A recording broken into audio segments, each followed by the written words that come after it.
Hi friends, welcome to Cooking Jofina Computer Knowledge.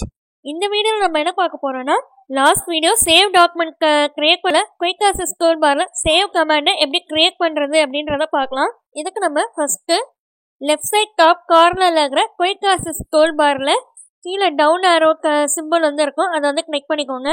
இப்போ customise access toolbar பாஸ் வந்து open ஆயிருக்கும்.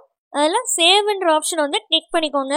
இப்போ வந்து பார்த்தீங்கன்னா குயிக் ஆக்சஸ் டூல் பார்ல அந்த சேவ் கமாண்டுக்கான ஐக்கான் வந்து டிஸ்பிளே ஆகுது. இப்போ கஸ்டமைஸ் ஆக்சஸ் டூல் பார் பாஸ்லயும் வந்து அந்த சேவ் கமாண்ட் வந்து இல்லை அப்படின்னா என்ன பண்ணோம்னா திரும்பவும் அந்த டவுன் ஆரோ வந்து கிளிக் பண்ணிக்கோங்க.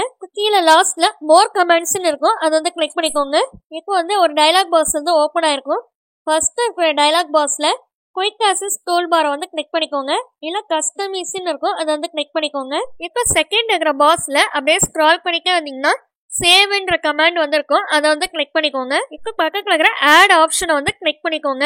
நான் ஆல்ரெடி சேவ் கமாண்டை வந்து ஆட் பண்ணி வச்சிருக்கனால இது ஏற்கனவே ஆட் ஆயிருக்கு அப்படின்ற மெசேஜ் வந்து எனக்கு டிஸ்பிளே ஆகுது. இப்போ நான் இது ஒன்ஸ் வேணா ரிமூவ் பண்ணிட்டு மறுபடியும் ஆட் பண்ணி காமிக்கிறேன்.